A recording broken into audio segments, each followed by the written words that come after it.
మనము positive pay system for cheque clearing అంటే ఏంటో తెలుసుకుందాము.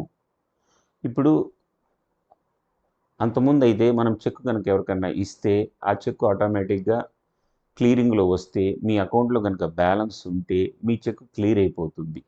కానీ ఇప్పుడు పాజిటివ్ పే వల్ల కొద్దిగా ప్రాసెస్ మారింది. అంటే అంతకుముందు మీరు చెక్ ఎవరికైనా ఇవ్వచ్చు, బ్యాంకుకి ఇన్ఫార్మ్ చేయాల్సిన అవసరం లేదు.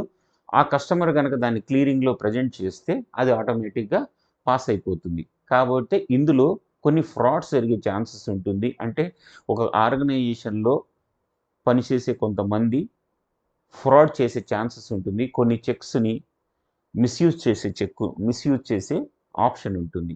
ఇలా లేకుండా బ్యాంకు కొన్ని పాజిటివ్ పే అనే ఒక మెథడ్ని ఇంట్రడ్యూస్ చేశారు. ఇందులో ఏంటంటే లార్జ్ పేమెంట్స్ అంటే సర్టెన్ అమౌంట్ దాటిన తర్వాత మీరు కనుక చెక్ ఎవరికైనా ఇష్యూ చేస్తే ఆ డీటెయిల్స్ మీరు బ్యాంకుకి ఇన్ఫార్మ్ చేయాలి.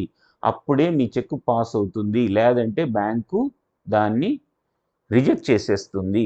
ఎందుకంటే ఫ్రాడ్స్ ఎవరైనా కస్టమర్స్కి చెక్స్వి సైన్ చేసిన చెక్స్ ఎక్కడన్నా మిస్ప్లేస్ అవ్వటము, థెఫ్ట్ అవ్వటము అవి మిస్యూజ్ అవ్వకుండా బ్యాంక్ చేసిన ఇంపార్టెంట్ ప్రాసెస్.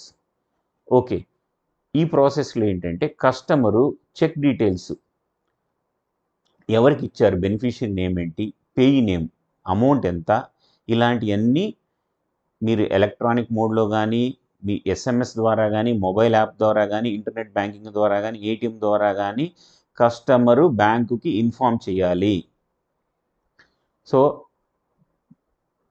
ఎక్స్ అనే బ్యాంకు, హరికృష్ణ అనే డ్రాయరు, ఓకే, డ్రాయి అనేది ఎక్స్ బ్యాంకు. సో కొన్ని చెక్స్ ఇష్యూ చేశారు. సో ఒక చెక్ సురేష్కి ఇష్యూ చేశారు 40,000. ఈ ఇన్ఫర్మేషను కస్టమరు బ్యాంకుకి ఇన్ఫార్మ్ చేయాల్సిన అవసరం లేదు. ఇంకొక చెక్కు సూర్య ఎంటర్ప్రైజెస్ మీద 51,000 ఇష్యూ చేశారు. ఇది ఆప్షనల్. మీరు ఇన్ఫార్మ్ చేయాలంటే చేయొచ్చు, లేదంటే చేయకపోవచ్చు.